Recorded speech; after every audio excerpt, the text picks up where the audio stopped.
And Paul Green, the CO, he was standing by a table like there, and he had his hands on it, and he had his head down because he knew what had been going on because he had radio.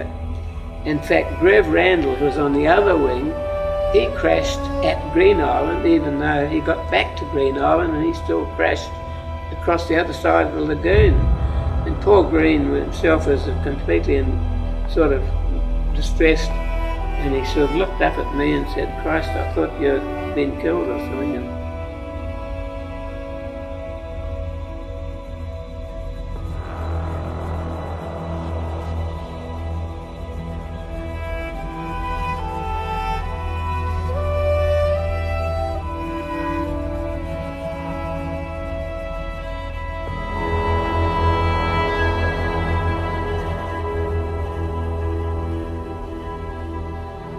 I would say a very accomplished man, very good at what he did and very good at remembering what he did, and he used to be president of the Fighter Pilots Association, and therefore all the stuff that the other pilots in New Zealand have done overseas he has recorded.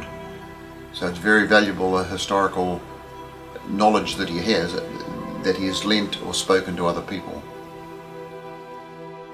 By the time I got up to the Pacific, the air war had moved north, up so north of New Guinea, and all the Australian and New Zealand forces. The purpose of us being in there for my first tour on the Corsair was to fly over Rabaul all day, and at Rabaul there were 100,000 Japanese. We were based at Green Island, and every day we had 2 squadrons of Corsairs at Green Island. And all day and every day there were 4 aircraft from each squadron over there with the 4-hour flights, 2.5 hours on target over, and our job then was to stop the Japanese flying off the 5 airfields.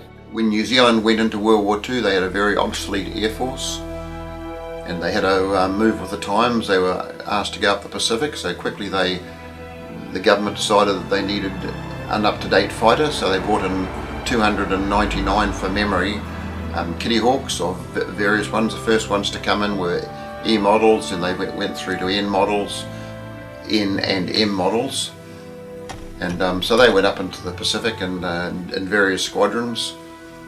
They were there when the Japanese had their fighters out in force, so our Kitty Hawk shot down 99 Japanese aircraft, and then the fighting moved on, and the Japanese Air Force was basically taken out, and it was more Army and ground forces stuff, and the Kitty Hawk was getting outclassed by the Japanese Zero, so the Kitty Hawk came back to New Zealand and became a training aircraft for New Zealand's new aircraft, which were the Corsair. So New Zealand ordered in about 424 Corsairs, and as soon as they arrived, the pilots were trained on them, and they flew up on the islands.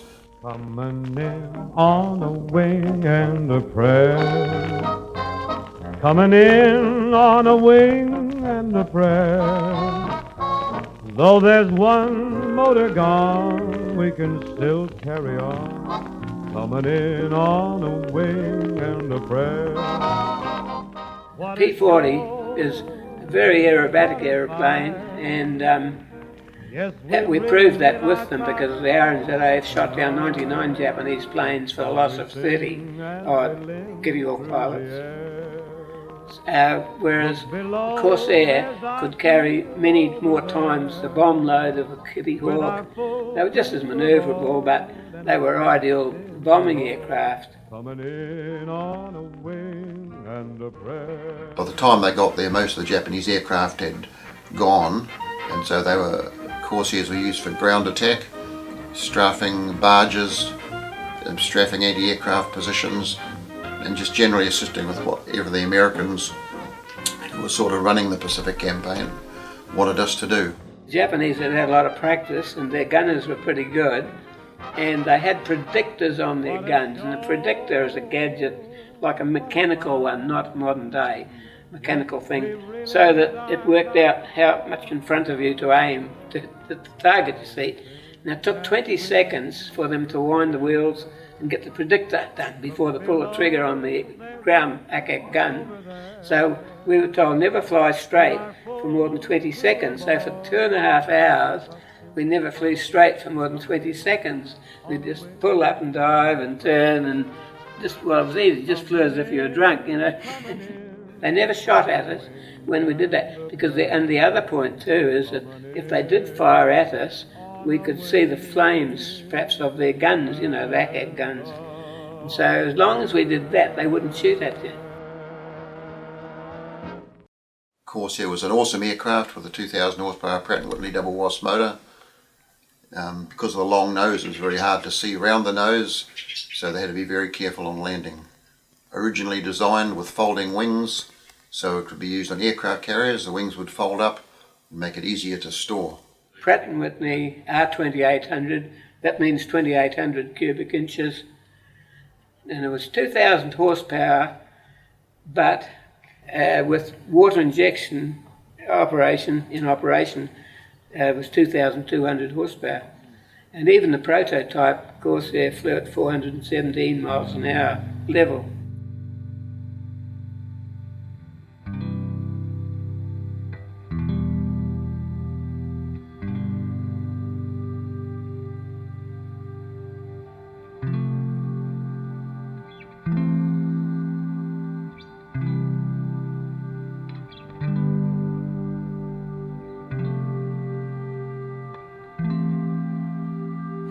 The worst loss of our Air Force in the whole history of the RNZAF in terms of pilots and aircraft. I mean, we've lost more in the Dakota, say, that crashed, but more passengers.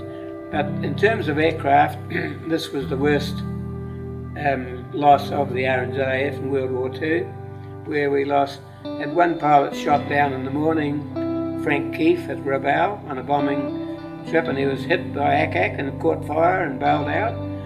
And then, in attempting to rescue him, we lost another 7 planes through getting caught after dark in a tropical storm, and 15 of us flew into this tropical front and only 8 of us landed.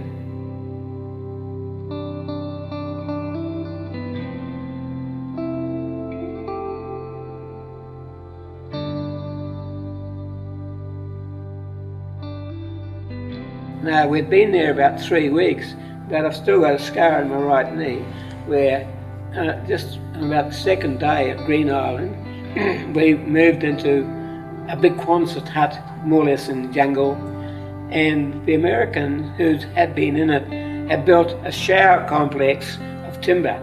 And anyway, 3 of us, using machetes, were clearing the jungle off this apparatus for having showers under, and I had my machete glance off and hit my knee.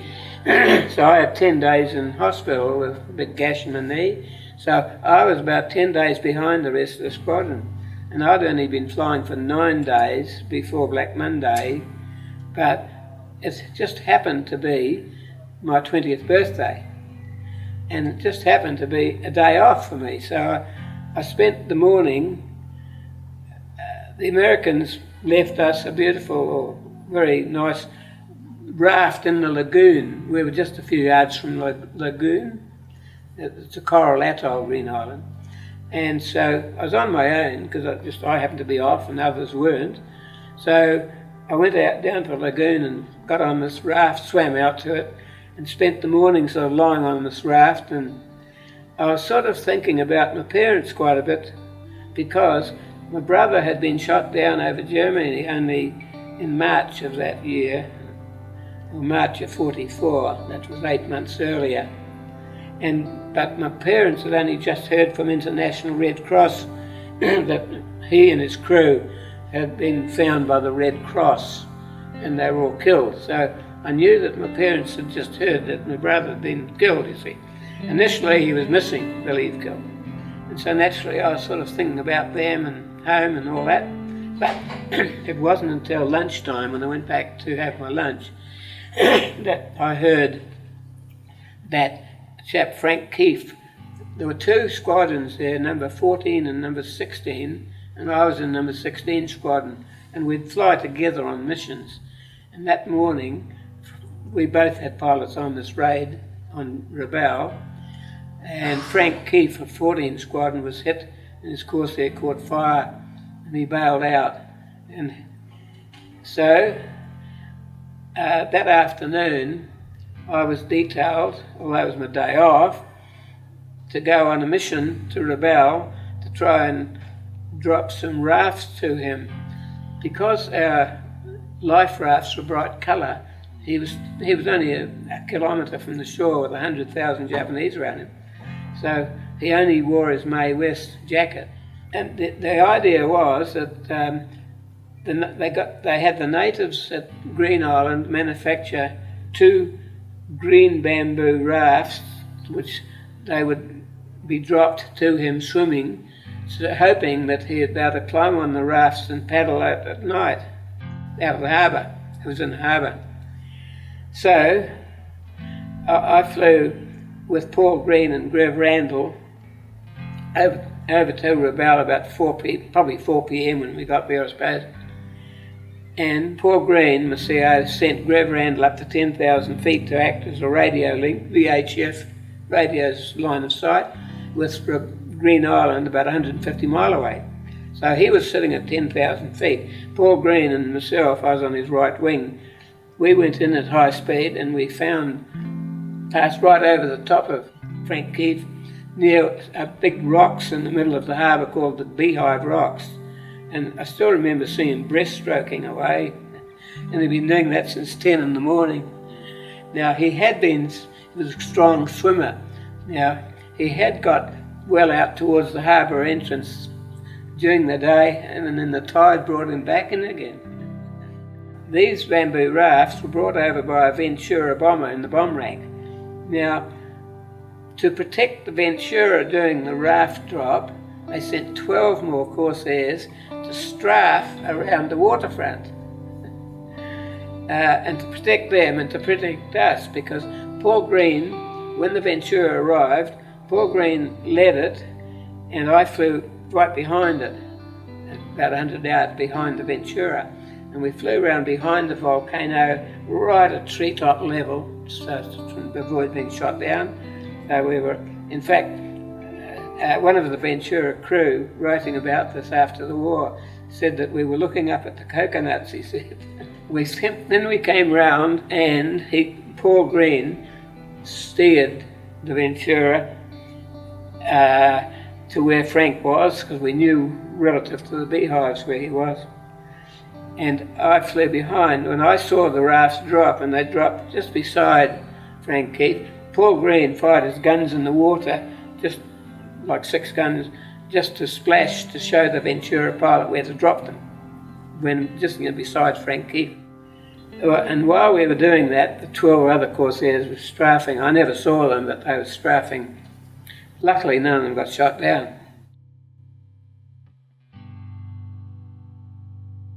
So there's 15 Corsairs, a Ventura. Now there was an American black cat, they were painted black Catalina, circling just outside, and I heard the pilot at one stage, before the raft dropped, I heard this American voice requesting land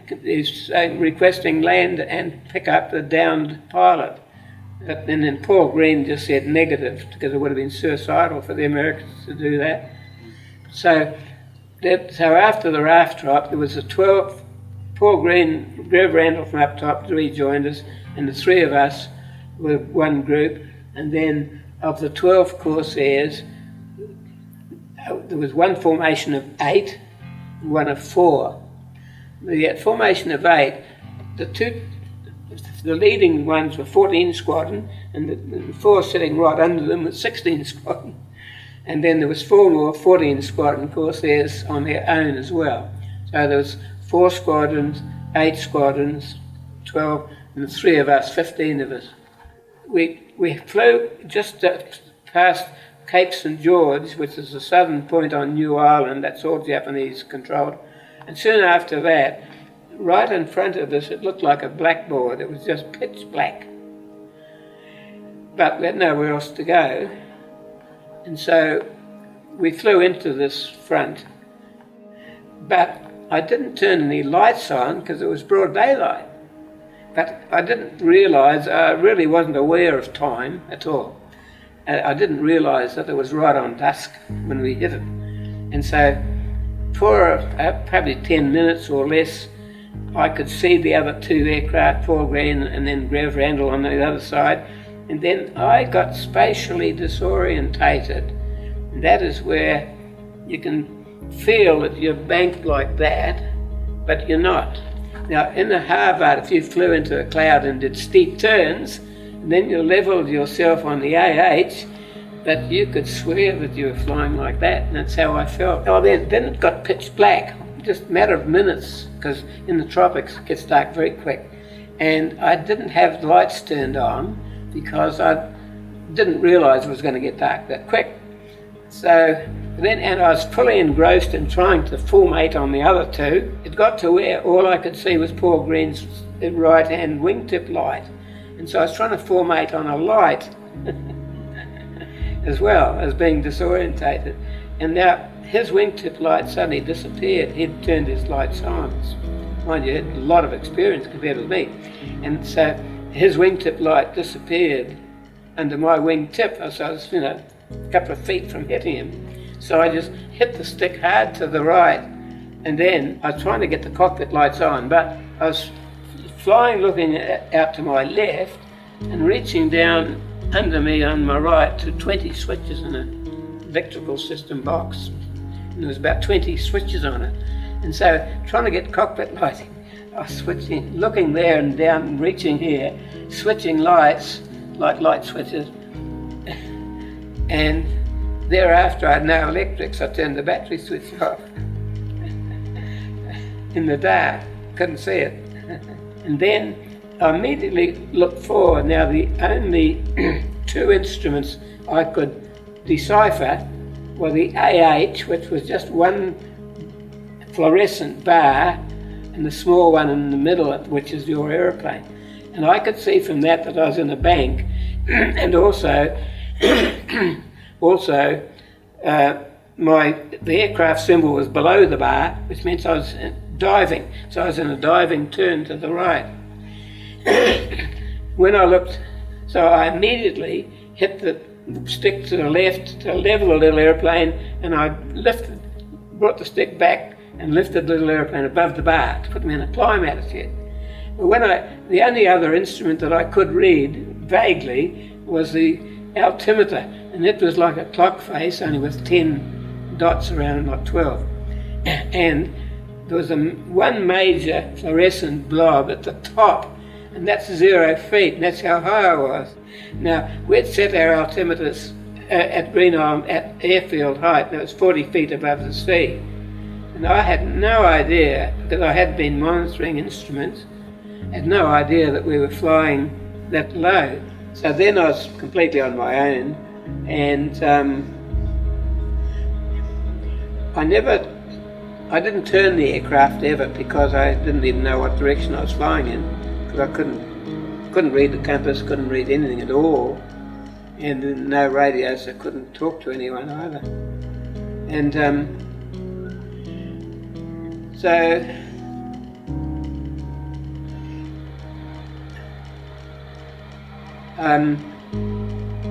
well, I got to the stage where I had no idea what direction I was flying in, where Green Island was and what point. Didn't know what heading I was on or anything, and I was getting very low on fuel. And so I got to the stage where I had to, if the engine stopped, what am I going to do? I can't ditch because I can't see the water. And if I bail out, if it wasn't night time, and if you're in a parachute, before you hit the water, you'd release it so it wouldn't flop all over the top of you, the last 10 or 15 feet or so, or 10, 20 feet. But not being able to see the water, I thought, well, I'll be completely underneath the damn parachute, probably drown, because I'll get it all just tangled up underneath it, and I'd find it very hard even to operate my dinghy, even in the darkness, in the water. in complete darkness and enshrouded in a parachute. And so I was at the stage where I was now, and then my thoughts then went right back to what my parents are going to do now, because I don't know where it is, no one else knows where I am, and so what will my parents do? I just assumed that I wasn't going to see the light of day again, and I was in that quandary as to whether to bail out or just shut my eyes. I didn't quite know what's the best way to finish my life, And then there was this flash of lightning, and I hadn't had a lot of lightning flashes that I recall, but this flash of lightning, and I had trees under me. And from there on, I didn't have it cut and dried because I lost sight of it again a bit later, but anyway. And all I knew was that I was over trees, but I could see, just caught this momentarily glimpse of the curvature of Green Island Atoll, so I knew it was Green Island. But see, I was flying at 4 miles a minute, roughly, and a minute earlier and a minute later, and I wouldn't have seen it. Now, there was not a light on the island showing. See, being wartime, there was absolute blackout at night, no lights of any sort, and the only lights on that island was just the probably kerosene lamps on, not very bright ones at that. 2 rows of lamps. Now, I did catch a glimpse of the flare path, and there was luckily another flash of lightning, because when I throttled back and put the gear and flaps down, I could just feel them anyway, I didn't know what speed I was going, but in a flash of light, I just saw where 100 knots was, down about there in the instrument, so I sat on 100 knots and then lined up on the runway. But having no radio, I didn't know anything about what had happened. And when I taxied in, they didn't see me coming because I had no lights on, and suddenly my Corsair must have just appeared there. And when I taxied in, there was a whole crowd of people, about 20, all crowded around me, around the plane as I stopped. And I saw Butch Avery, my flight commander, and he was saying, "Take it easy, Coxie, take it easy." And I didn't know anything about what's happening. Anyway, and then I went into a tent where my CO, Paul Green, and Paul Green, the CO, he was standing by a table like there, and he had his hands on it, and he had his head down because he knew what had been going on because he had radio. In fact, Grev Randall, who was on the other wing, he crashed at Green Island, even though he got back to Green Island, and he still crashed across the other side of the lagoon. And Paul Green himself was completely sort of distressed, and he sort of looked up at me and said, "Christ, I thought you'd been killed or something."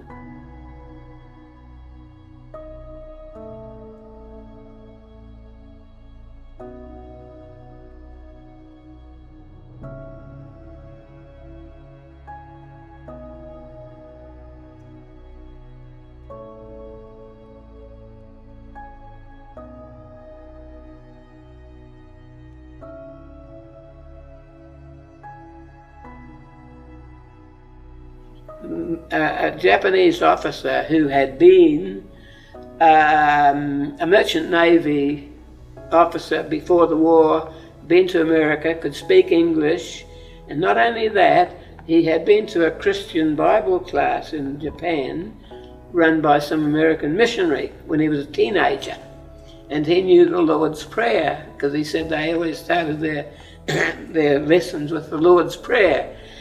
Now, Frank Keefe may have been a bit religious too, because according to Minoru Fujita, he came to New Zealand later,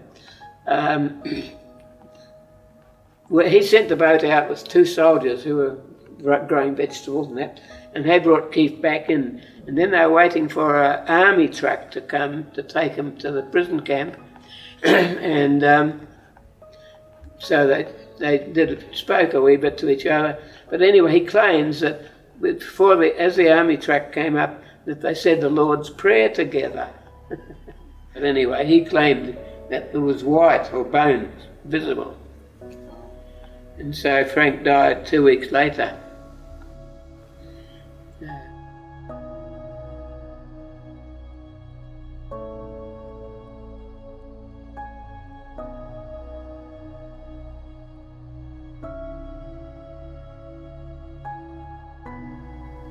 when New Zealand decided to send an occupation force to Japan, they selected the newest of the Corsairs and took 2 squadrons over to Japan, and Bryan Cox was one of those that went over to be in one of those squadrons.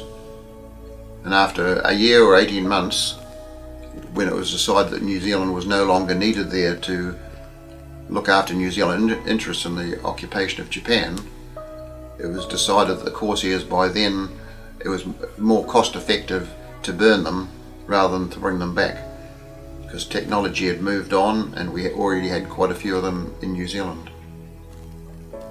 Then it was decided to scrap all the Corsairs in New Zealand, and gradually it was put out for tender, and they were cut up and melted down from Rukahia until at this stage there's only 2 known New Zealand Corsairs left in the world.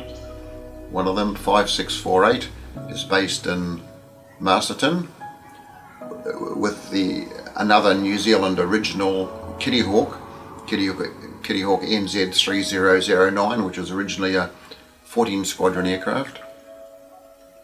And there's one other Corsair that has gone to America, 5612, which is now flying out of America.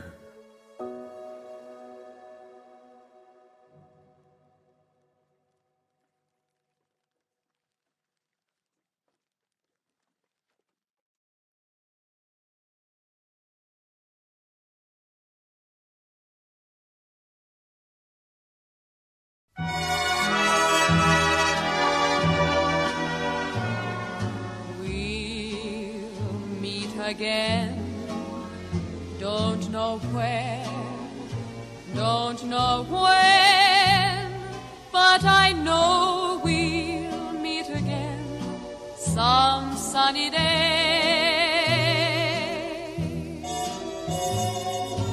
Keep smiling through, just like you always do, till the blue skies drive the dark clouds far away. So will you please say hello to the folks that I know? Tell them I won't be long.